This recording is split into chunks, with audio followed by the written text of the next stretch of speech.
Bonjour à tous. Eh bien, écoutez, on va désormais aborder la partie mobilité, le volet mobilité de ce forum Zéro Carbone. Chaque année, à ce forum, on a un volet mobilité. C'est moi qui ai le plaisir cette année encore de l'animer. On va commencer avec un sujet extrêmement sensible de la mobilité, c'est celui de la voiture en ville. Faut-il vraiment finir avec la voiture en ville? Et nous allons en parler avec nos invités. Thibaut Chassagne, vous êtes cofondateur de Virtuo, donc vous êtes un loueur de voitures 100% digital. Audrey Gassian, vous êtes adjointe au maire de Marseille, en charge de la politique de la ville et des mobilités. Merci d'être venu jusqu'à Paris. Xavier Oran, vous êtes délégué du CNPA, c'est le Conseil national des professionnels de l'automobile. Alors vous représentez une diversité de professions, du garage à l'auto-école, aux distributeurs et aussi d'acteurs de la mobilité. Karima Delli, vous êtes députée européenne et présidente de la commission transport du Parlement européen. Et Jean-Baptiste Schmider, vous êtes président de l'association des acteurs de l'autopartage et PDG du réseau Cities. Alors, on va commencer peut-être avec vous, Madame Gassian. Lorsqu'on a préparé cette table ronde, vous m'avez expliqué que la ville de Marseille était une ville qui avait pris beaucoup de retard dans les politiques de réduction de la place de la voiture en ville. Est-ce que vous pouvez nous dresser une première photographie de la situation dans la ville de Marseille ? Oui, tout d'abord, merci beaucoup de m'avoir invité. En effet, Marseille on n'a pas complètement chiffré le retard. On pense 40 ans de retard en matière de mobilité et sur la place de la voiture en ville. Clairement, on est une ville qui est restée pendant des décennies très axée sur la voiture individuelle, sur la construction aussi de grandes infrastructures routières et qui n'a pas opéré ce changement qu'ont opéré plein d'autres grandes villes de France et d'autres métropoles sur justement une mobilité plus vertueuse en matière d'écologie, sur des mobilités douces et actives et sur un développement des transports en commun, puisque là aussi, sur les transports en commun, on est très en retard. Donc on a globalement une ville qui a du retard, mais qui a une volonté forte de rattraper ce retard et peut-être même de devancer les autres villes. Pour alors quelques chiffres peut-être. Oui, comment on caractérise ce retard? Alors par Vous m'aviez exemple, dit que Marseille, c'est la ville la plus embouteillée d'Europe. alors oui, c'est une des villes les plus embouteillées d'Europe. Pareil, sur les embouteillages, on a plusieurs mesures. Donc en matière de temps passé dans les embouteillages, alors là, je sais qu'il y a eu un classement assez récent qui dit que Marseille est deuxième ville la plus embouteillée de France, derrière Rennes en temps passé dans les embouteillages. Rennes, je crois, est à 18h05 passées par mois dans les embouteillages. Marseille est à 17h30 à peu près passé. Et on a aussi d'autres calculs qui sont sur le temps, sur la distance parcourue en période normale et en période d'heure de pointe, et où là, Marseille aussi bat des records. Alors là, on serait première d'Europe sur les embouteillages en fonction du temps passé, du coup, sur une même distance en fonction du heure de pointe ou temps normal. Ouais. Donc, bon, on a plusieurs classements qui, en gros, disent un petit peu tous la même chose, que les Marseillaises et Marseillais passent beaucoup trop de temps dans les embouteillages. On sait aussi qu'en matière d'autoroutes, sur le réseau autoroutier aux alentours, puisque Marseille est desservie par plusieurs autoroutes, on a le 4e réseau le plus saturé, je crois, d'Europe. Donc voilà, on a un constat assez global qui montre qu'on passe beaucoup trop de temps dans nos voitures et qu'on a quelque chose qui ne fonctionne pas en termes de fluidité de mobilité. Et donc c'est pour ça qu'il faut vraiment changer de paradigme et changer de façon de se déplacer dans la ville et aussi à l'extérieur de la ville. Ouais. Karima, lorsque vous entendez cette photographie de la ville de Marseille, qui est donc une ville extrêmement embouteillée, 17h30 passées par mois dans les embouteillages, qu'est-ce que vous dites sur cette voiture, sur la place de la voiture en ville? Il y a juste un critère que je n'ai pas et qui est très révélateur, c'est le taux d'occupation. C'est-à-dire combien de personnes sont dans leur voiture, autant de temps avec autant de distance. Et je pense qu'au niveau européen, c'est quelque chose qu'on est en train d'analyser, c'est que le taux d'occupation va devenir un des grands indicateurs de la mobilité dans les années à venir. C'est ce qu'on appelle l'autosolisme, c'est le fait d'occuper seule la voiture alors qu'on pourrait la partager, être à 3 ou 4. Alors qu'on pourrait la partager et surtout, c'est qu'on pourrait fluidifier, parce que ce que vous dites, indirectement, les conséquences, c'est congestion est égale pollution. Alors Marseille, on la connaît cette ville, on l'aime, mais c'est toujours dans les pics de pollution les villes qu'on regarde les premières. Donc ça veut dire conséquences de pollution, conséquences aussi sur la volonté de créer d'autres alternatives qui vont être phénoménales, parce que vous dites que ça fait 40 ans d'immobilisme sur la mobilité. Ça fait beaucoup, hein. Vous voyez le bouleversement qu'il va falloir faire. Et ensuite, nous avons tous, je suis désolée autour de cette table, mais nous avons un défi climatique. Le défi climatique fait, et je vous le dis, c'est pas moi, hein, c'est les 27 chefs d'État qui l'ont voté. Moi, je suis législateur au niveau européen. Et nous avons un accord de Paris qui n'est absolument pas respecté. Et pourtant, la nouvelle feuille de route nous dit moins 55% d'émissions de CO2 en 2030. 2030, c'est demain. Et le problème que nous avons, qui est très français, c'est le transport, comme en Europe, c'est 30% des gaz à effet de serre. C'est le seul secteur qui ne réduit pas ses gaz à effet de serre depuis 1990. Donc,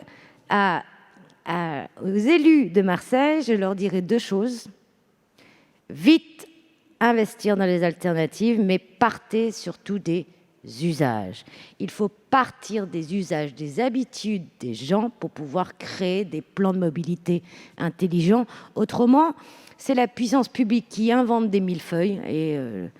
Moi, je suis toujours un peu atterrée de voir en France que tout le monde a des compétences transport, les régions, la vitesse et les départements. Ensuite, on a des cadres globaux sur au niveau national. On a des startups qui aimeraient se monter, mais ils ne savent plus si c'est la législation, quel partenariat avec quelle ville ils doivent faire. C'est d'une complexité qui fait qu'on est parfois un peu dans le magma. Mais je suis désolée, la feuille de route va être moins 55% d'ici 2030, avec une volonté et des outils d'action énormes. Deux outils que je vois, renforcer les transports en commun, qui vont être majeurs dans les années à venir, et en même temps, comment on redéfinit la voiture sur le partage intelligent de la voiture. Thibaut Chassagne, il y a un paradoxe, on parle de réduction de voitures en ville, et vous travaillez avec la voiture. Est-ce que ce n'est pas un paradoxe ? Ça peut avoir l'air d'un paradoxe à première vue. Alors chez Virtuo, nous, on aime bien décrire notre service comme de la voiture à la demande, mais on fait de la mobilité partagée dans le sens où nos clients sont des citadins, pour la grande majorité d'entre eux, qui n'ont pas de voiture. Et ils se servent de Virtuo pour des déplacements longs, en moyenne 4 jours, 500 km, pas pour des déplacements urbains. Donc nous, on est convaincus, par ce qui vient d'être dit, c'est-à-dire que la voiture n'a pas sa place dans les zones très densément peuplées. Et d'ailleurs, c'est une question de mathématiques. 13 millions de déplacements quotidiens à Paris. Si tout le monde les faisait en voiture, avec une seule voiture, on aurait 2 fois la surface de Paris en parking ou en route. C'est une équation qui ne fonctionne pas, donc c'est très simple. Donc c'est moins de voitures sur les trajets courts, moins de 2 km. Je disais qu'il y a encore 50% des trajets en France de moins de 2 km qui sont en voiture. Mais en revanche, on a besoin de la voiture pour les déplacements longs. C'est une liberté fondamentale. La plupart des endroits en France ne sont atteignables qu'en voiture. Donc voilà, nous, on va essayer de réconcilier ces deux mondes. La ville avec le moins de voitures possible pour les déplacements courts, néanmoins la liberté qu'offre la voiture pour les déplacements longs. On va reparler de notion de liberté un petit peu après. Jean-Baptiste Schmieder, vous aussi, vous travaillez beaucoup avec la voiture, avec le modèle de l'autopartage. La ville peut se passer de la voiture demain ou pas ? La ville, elle doit se passer de la voiture telle qu'on la connaît aujourd'hui. C'est-à-dire, effectivement, chacun n'a pas le droit d'avoir une voiture en bas de chez soi et de se déplacer librement. Donc l'idée, c'est de réduire la place de la voiture, de permettre toujours l'accès, mais vraiment le réserver pour des usages indispensables, pour des services qui ne peuvent pas être faits en voiture. Mais il y a plein d'usages aujourd'hui qui sont faits en voiture et qui peuvent être faits autrement parce que y a les effets pervers, carrément parlé, les enjeux du réchauffement climatique, de la pollution de l'air, mais même de la sécurité. Souvent, aujourd'hui, il y a plus de 50% des gens qui emmènent leurs enfants à l'école maternelle en voiture. Et pourquoi ils les emmènent en voiture ? Pour pas qu'ils se fassent renverser par une voiture. Donc, la voiture a créé vraiment des effets pervers. Et aujourd'hui, il faut ramener la voiture à sa juste place. Et c'est ce que permet l'autopartage en disant, sur des trajets courts, je prends le mode le plus adapté, à savoir à commencer par la marche, le vélo, les micromobilités, le covoiturage, et j'utilise la voiture uniquement pour sortir de la ville ou pour des déplacements où j'ai des choses à transporter ou des horaires qui ne sont pas adaptés. Mais une voiture en autopartage, ça remplace entre 5 et 10 voitures particulières. Donc c'est autant d'espace gagné dans la ville et c'est 50% de réduction des émissions polluantes en moins par utilisateur par rapport aux propriétaires de leur voiture solo. Monsieur Oran, vous défendez un petit peu quand même la liberté qu'offre la voiture, l'automobile. Comment vous pouvez peut-être réagir à ces premiers propos ? Tout d'abord, moi je suis ravi d'être avec vous cet après-midi. C'est un plaisir et un honneur d'être à vos côtés. C'est un forum et je pense qu'on manque cruellement en France de ce type de forum. On y reviendra probablement tout à l'heure parce que les questions que vous posez, Nabil, dépassent très largement en fait, le cadre de l'automobile, proprement parler. On est fondamentalement sur une question, je dirais, de nature philosophique, effectivement, autour de la liberté. On est sur un sujet qui est profondément culturel, en particulier en France, parce qu'on est un pays co-inventeur de l'automobile. On a une histoire derrière nous qui est très ancienne, avec ses lignes de force, mais aussi ses lignes de faiblesse. On en reparlera sans doute tout à l'heure. Mais il y a effectivement beaucoup de choses qu'il faudrait que nous accélérions dans notre pays pour repenser les mobilités, dans la ville, mais aussi dans le milieu rural, et faire en sorte que nos villes ne soient pas non plus des bulles enfermées dans des périphériques, et quelque part qu'il y ait une approche un peu nombriliste du sujet. Le sujet est extraordinairement complexe, touche à beaucoup d'affectifs, beaucoup de problèmes du quotidien, en particulier du pouvoir d'achat.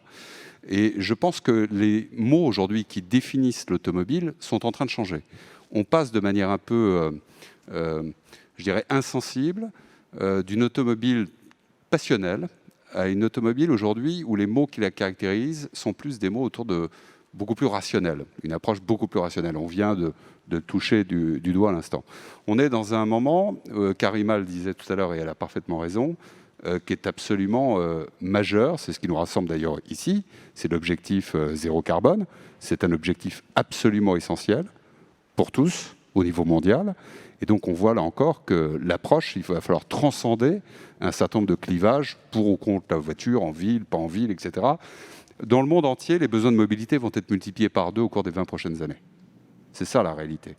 Et donc de l'autre, il va falloir opérer une transformation absolument considérable d'une industrie qui elle-même est dépassée par les changements qui sont impliqués par l'ensemble de nos débats, et il va falloir gagner la bataille de l'opinion. Et l'opinion progresse. Nous, dans les études que nous faisons au niveau du CNPA, on voit ce glissement s'opérer. Alors, j'ai fait des études de philosophie à un certain moment. On est un peu dans un moment où on est dans une dialectique de la mobilité, ce que Hegel aurait appelé une dialectique de la mobilité, où la mobilité est en train de se renverser quelque part en son contraire. Depuis le début de notre débat, on parle plus d'immobilisme ou de congestion plus que de liberté. Mais pour autant, les Français, dans les dernières enquêtes qu'on a faites, continuent à associer de manière ultra majoritaire l'objet automobile à celui de la liberté. C'est clairement un objet qui reste dans l'esprit de nos compatriotes et probablement aussi au niveau européen, sans doute plus largement encore, à cette notion de liberté. Et on voit bien qu'on est en même temps sur une opinion qui est beaucoup plus consciente qu'on peut l'imaginer sur la nécessité de réduire les déplacements, de répondre au problème de la congestion. En France, il a augmenté de 6% par an sur ces 10 dernières années, 70% en Île-de-France. Il y a une partie effectivement du côté de Marseille que j'ai vue, mais aussi dans des villes auxquelles on s'attend moins. Je pense à Rennes où j'étais il n'y a pas très longtemps, la semaine dernière.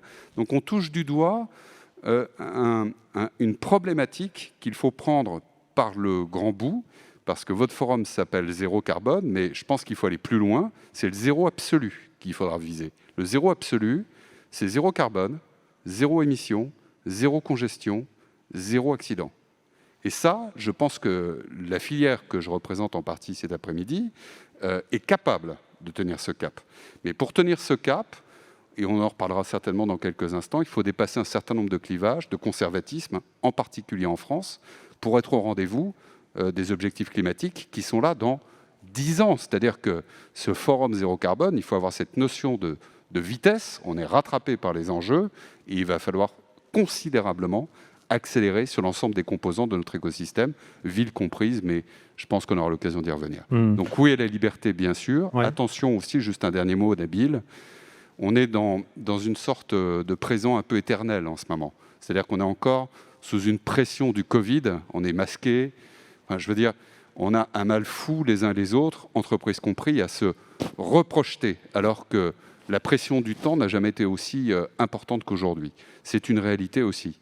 Et le moment est ultra paradoxal parce qu'on n'a pas encore réussi à dominer cette crise sanitaire. On la dominera, mais pour le moment, les Français se sont plutôt retournés vers la mobilité individuelle, tout simplement parce que nos études montrent aussi que les Français sont en recherche de sécurité. Il y a la question du pouvoir d'achat, mais il y a aussi la question de la sécurité, en particulier sanitaire. Et on voit dans nos études, et on le voit dans les flux d'ailleurs de circulation depuis à peu près 1 an et demi, 2 ans, que les flux urbains ont de nouveau considérablement augmenté. Et donc, de toute façon, plus largement, on voit que de manière tendancielle, nous sommes confrontés à une augmentation substantielle de la mobilité dans le monde, mais aussi dans notre pays. Il faut faire très attention. Alors les Français sont très attachés à leur mobilité, à leur voiture individuelle, peut-être plus dans une ville où il y a eu 40 ans de culte de la voiture individuelle. Madame Gassion, comment on fait donc pour réduire cette place? Est-ce qu'on fait de la coercition? Est-ce qu'on interdit? C'est quoi votre projet pour convaincre les Marseillais d'abandonner leur voiture? La carotte ou le bâton? Alors, en effet, et comme je le disais au début, on a un constat qui est très clair sur Marseille, d'aménagement et en effet de culture de mobilité qui est tournée vers cette voiture individuelle. Nous, depuis notre arrivée à la ville de Marseille, il y a maintenant 1 an et demi, tout notre projet et notre projet sur les années à venir également, c'est bien sûr de changer ça et de faire en sorte d'avoir un panel de mobilité et d'offrir des alternatives aux Marseillaises et aux Marseillais. Parce que je ne pense pas qu'ils soient particulièrement attachés à leur véhicule, qui est un attachement comme ça sentimental plus fort qu'ailleurs, mais juste actuellement, ils n'ont pas d'autres possibilités pour se déplacer dans la ville, à certains endroits de la ville, à certaines heures aussi, parce qu'il y a un problème d'amplitude horaire des transports en commun, que de prendre leur voiture individuelle. Donc on a plusieurs axes. Bien sûr, développer les transports en commun, c'est quelque chose d'absolument essentiel. À Marseille, il y a seulement 2 lignes de métro et 2,5 lignes de tram. Donc pour la deuxième ville de France, vous voyez le retard que l'on a à une époque où Toulouse creuse sa 3e ligne de métro, où Montpellier fait sa 5e ligne de tram. Donc on a un retard vraiment structurel sur les transports en commun qui va être rattrapé puisqu'on a une aide de l'État avec le plan Marseille en grand qui va donner 1 milliard à la métropole Aix-Marseille pour accélérer sur les transports en commun et notamment en priorité sur les quartiers nord qui sont des quartiers politiques de la ville qui sont très très mal desservis par les transports en commun et qui contribuent à fracturer la ville. Donc ce premier axe, un axe très fort sur le développement des transports en commun. Et à notre axe sur les mobilités douces et actives, encourager la pratique du vélo. On voit que les Marseillaises et Marseillais ont envie de faire du vélo. On a vu depuis les derniers mois des vélos partout dans la ville. D'ailleurs, on a ensuite le problème même d'arceaux à vélo, parce qu'on n'en a pas assez et qu'il faut bien que les vélos s'accrochent quelque part. Donc, mais on voit qu'il y a cette envie-là. Donc faire des infrastructures, des pistes cyclables sécurisées pour favoriser cette pratique du vélo, dégager les trottoirs. On a aussi des trottoirs qui sont encore trop encombrés par un manque, on va dire, d'organisation de l'espace public, des 2 roues motorisés qui vont stationner sur les trottoirs, pareil, parce qu'il n'y a pas d'arceaux pour les 2 roues motorisés, donc on a tout ça à mieux organiser pour libérer les trottoirs et libérer aussi les cheminements piétons. Et on a aussi, bien sûr, des solutions d'autopartage. On a 3 opérateurs d'autopartage sur Marseille. C'est quelque chose qui se développe, donc on voit que ça arrive.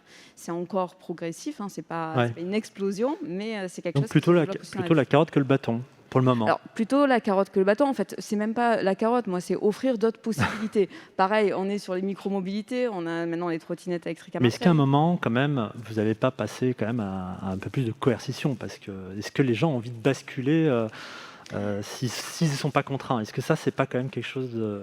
Alors, moi, je pense qu'on ne peut pas être dans la coercition si on n'offre pas d'autres possibilités. En fait, si la seule possibilité qu'on offre aux habitants de la ville, c'est de rester chez eux parce qu'ils n'ont pas de moyens de se déplacer correctement, ça, c'est pas possible. Donc, il faut que ça aille en parallèle et il faut surtout offrir ces possibilités-là.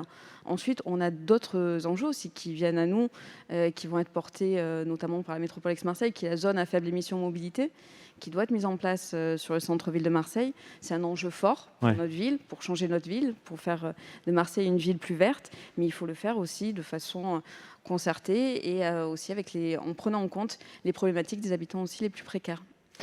Karima, sur la question de la liberté, comment est-ce qu'on pousse les les gens à basculer sur l'alternative à la voiture individuelle sans les priver de liberté, parce que on l'a bien vu que c'était un sujet de source de tension sociale. Hein. Je ne vais pas rappeler l'épisode des Gilets jaunes, mais c'est lié à ça quand même.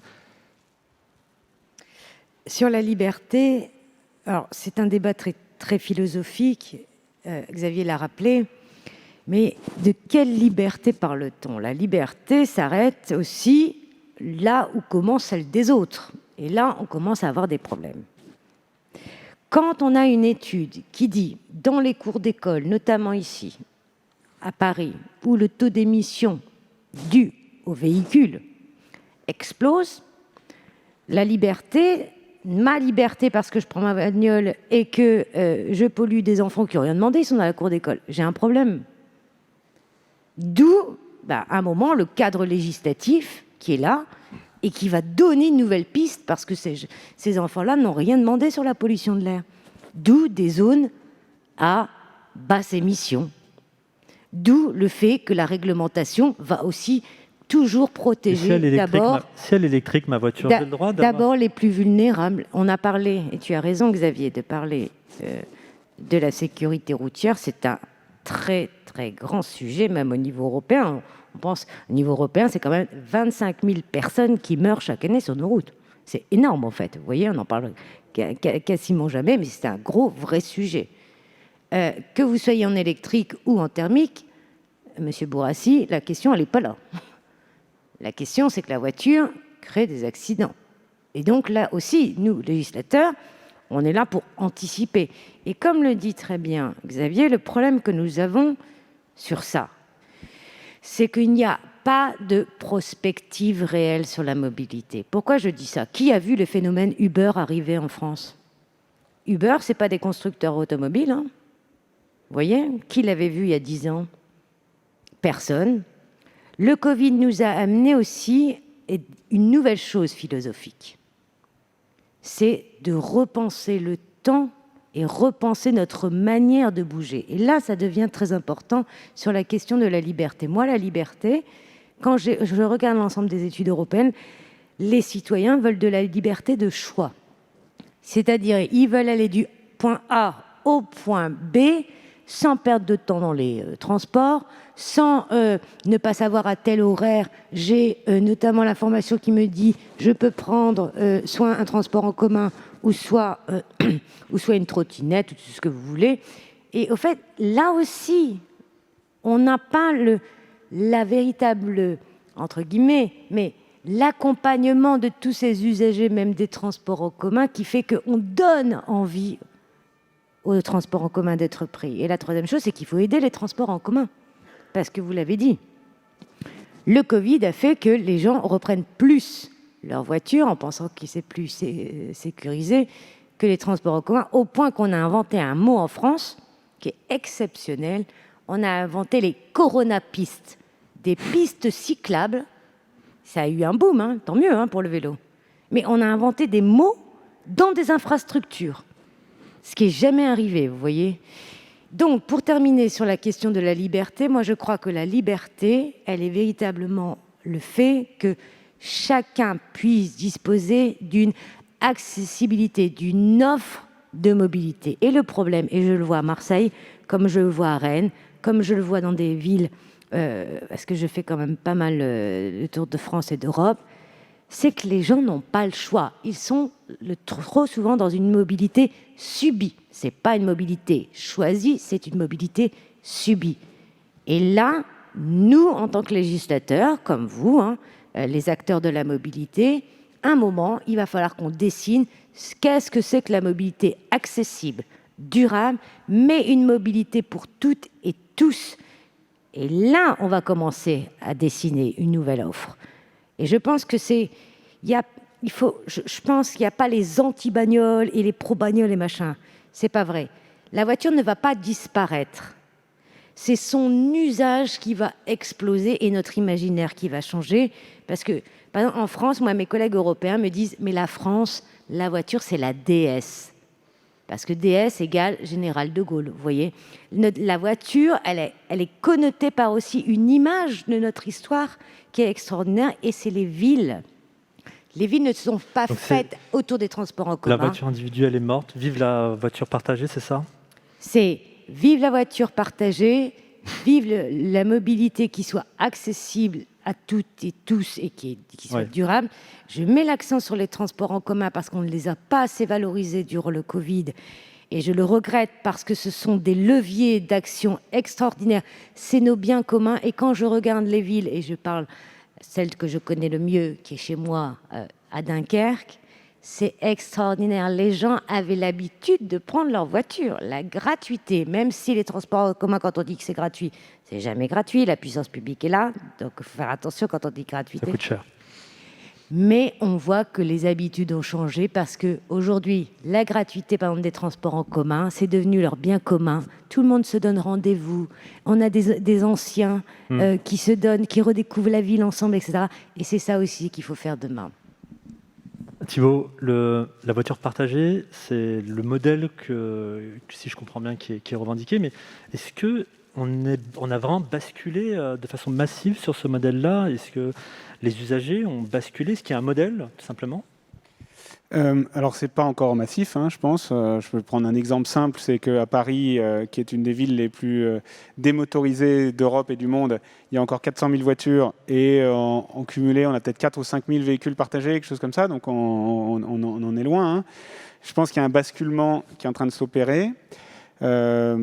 Grâce à la technologie aussi, on n'en a pas parlé, mais la technologie, elle change beaucoup de choses. Hein. Le smartphone, c'est comme ça qui a permis d'accéder à diverses mobilités, très simplement. C'est ce qui a expliqué sans doute aussi l'explosion de l'Uber. Donc moi, je crois que la technologie va aider à remplacer la voiture individuelle par une multitude d'autres services. Et après, je préciserai quand même que ça marche dans les zones densément peuplées. Ouais. C'est super important, hein, parce qu'on parle on fait des généralités, mais en fait, la mobilité, c'est très local comme sujet. Et Paris est complètement différent, je pense, de Marseille et de plein d'autres villes. Et donc, chaque ville a ses propres problématiques. Et dès que la densité baisse, la voiture, faut pas se leurrer, c'est la meilleure manière de se déplacer, la moins chère, la plus efficace. Et on a construit des villes autour de ça, donc je ne pense pas que ça disparaîtra et que ça sera partagé partout. Jean-Baptiste Schmieder, ce modèle, on n'a pas complètement basculé. Enfin, je veux dire, il y a eu plein de propositions de valeur sur de nouvelles offres de mobilité, et pourtant la voiture est toujours là. Oui, il y a encore de la marge. Bon, on a 38 millions de voitures individuelles en France, il y a 15 000 voitures partagées, donc il y a un peu de marge encore. Hein. Mais la marge, elle est énorme, mais c'est vrai qu'il faut leur donner de la place. Hein. À un moment donné, il faut faire des choix et dire qu'est-ce qu'on favorise. Et il faut favoriser les mobilités alternatives, il faut leur donner les meilleures places. À un moment donné, sans interdire, tant que vous pouvez avoir une place en bas de chez vous et une place en bas de votre bureau, la question, elle est vite faite. Il n'y a pas d'outil plus confortable que la voiture individuelle qui me permet d'aller chercher le pain à 300 mètres ou de faire l'aller-retour à Marseille. Qu'est-ce qui manque alors? Qu'est-ce qui manque Effectivement, il faut que les offres alternatives soient développées. Nous, on demande des places en voirie qui soient visibles, parce que l'idée, c'est que les gens ils aient une voiture partagée, accessible, et en gros, ils sont prêts à abandonner leur voiture s'ils ont une voiture à moins de... Ils sont prêts à marcher 5 minutes. Donc, il faudrait qu'en gros, on développe beaucoup plus l'offre pour que ça puisse fonctionner. Mais des offres alternatives, la voiture partagée, c'est la voiture en complément du vélo assistance électrique, des transports en commun. Il faut que toutes ces offres-là existent pour, à un moment donné, qu'on concurrence la voiture. Tant qu'on n'a pas le panel des offres, la voiture gardera toute sa place. Madame Gassion, il reste très peu de temps. Peut-être conclure. Je vais vous redonner la parole à chacun pour conclure. Ouais, ça va très vite. Le modèle de demain, comment vous l'imaginez, vous, la ville de Marseille, peut-être à la fin de cette mandature, c'est quoi vos objectifs? Qu'est-ce que vous souhaitez avoir atteint comme objectif à la fin du mandat qui aurait fait progresser la ville en termes de mobilité vertueuse? On peut aussi l'appeler comme ça. Donc, comme je disais, il y a aussi, c'est pas une fatalité. C'est-à-dire que le constat et le retard qu'on a accumulés ne sont pas une fatalité. Et je pense qu'on a une impulsion et une envie d'aller vers d'autres types de mobilité qui se ressent et qui va se ressentir de plus en plus sur les mois et les années qui arrivent. Donc ça va être, comme je disais, plus de transports en commun, plus de mobilité douce et active, et cette logique-là d'intermodalité, c'est-à-dire de dire il y a un panel de mobilité et on va avoir une façon de se déplacer qui va être un petit peu différente, mais qui, je pense, sera beaucoup plus efficace aussi, parce qu'on recherche cette efficacité-là en temps, en moins de fatigue. Et donc c'est ça qu'on va proposer aux Marseillaises et aux Marseillais. C'était notre slogan, mais on le garde très près de nous, une ville plus verte, plus juste et plus démocratique. Thibaut, un mot de conclusion sur la ville de demain avec le numérique, les nouvelles alternatives, c'est possible pour vous? Oui, j'y crois très fort et je pense qu'on peut trouver un équilibre entre conserver un certain niveau de liberté, on l'a dit, et la voiture fait partie de cette... nous apporte de la liberté tout en nuisant le moins possible à celle des autres, et donc avec un mix intelligent de transport, d'accès à différentes offres. Et je pense, Il n'y a pas de fatalité. Intermodalité et la technologie joueront un rôle. Il n'y a pas de fatalité. Il n'y a pas de fatalité, non, j'espère pas. Xavier, peut-être un mot aussi. C'est court le temps. Je donne la parole à Karima dernier parce qu'elle parle beaucoup. Il y a Karima, bien sûr, qui va conclure. Moi, je pense que dans cette révolution absolument fondamentale qui est en train de se produire, il ne faut pas être conservateur. Il ne faut pas être conservateur parce que sinon on ratera cette révolution. C'est une révolution qui est très complexe, qui coûtera très cher. Les spécialistes du GIEC disent que ça peut coûter jusqu'à 3% du PIB en France. 3% du PIB en France, c'est 72 milliards d'euros. 72 milliards d'euros, c'est 2 fois l'impôt sur le revenu, c'est 3 fois l'impôt sur les sociétés, ou c'est une augmentation de 50% de la TVA. Je ne dis pas ça pour faire peur. Les financements, on peut les trouver, moyennant un certain nombre de redéploiements de politiques publiques. Ce qui manque en revanche, ce qui fera la différence, ce sont des nouvelles alliances. Pourquoi ? Je vais être rapide.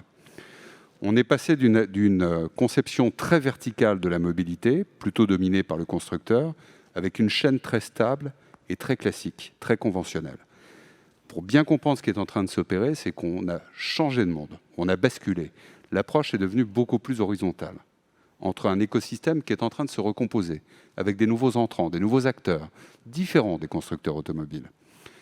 La filière automobile, son barrissante s'est déplacée de l'industrie vers les services. On parle depuis tout à l'heure d'une automobile beaucoup plus servicielle, la rationalité que j'évoquais tout à l'heure. Tout ça, ça implique évidemment beaucoup de paramètres qu'il faut aligner. Alors, on n'a pas le temps de les évoquer maintenant.